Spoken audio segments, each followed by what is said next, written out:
Bonjour. Une petite phrase que j'ai vue passer récemment dans les réseaux sociaux disait que le pervers narcissique est là. En fait, son objectif, sa raison d'être est de faire mal à sa proie, de faire mal aux autres.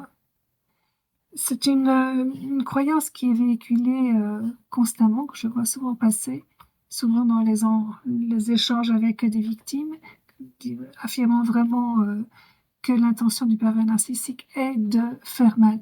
En fait, ce n'est pas juste. Ce n'est pas tout à fait juste, disons.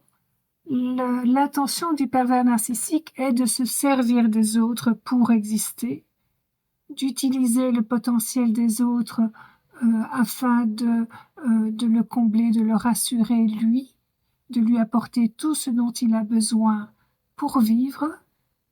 Mais son intention n'est pas de faire mal. En fait, c'est la conséquence qui est la souffrance qu'il inflige à l'autre en manipulant, en diminuant, en fracassant parfois afin de reprendre ou d'essayer de reprendre son pouvoir. En fait, la souffrance de la victime n'est que la conséquence du besoin premier qui est totalement égocentré, qui est d'obtenir, de se nourrir de ce que les autres peuvent lui apporter ou pourraient lui apporter.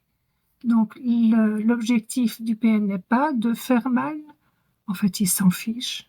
L'objectif est de s'approprier tout ce dont il a besoin pour exister, mais par contre c'est la conséquence directe et indirecte qui sera la souffrance parce qu'en fait il n'en a rien à faire, c'est quelque chose qui ne le préoccupe pas.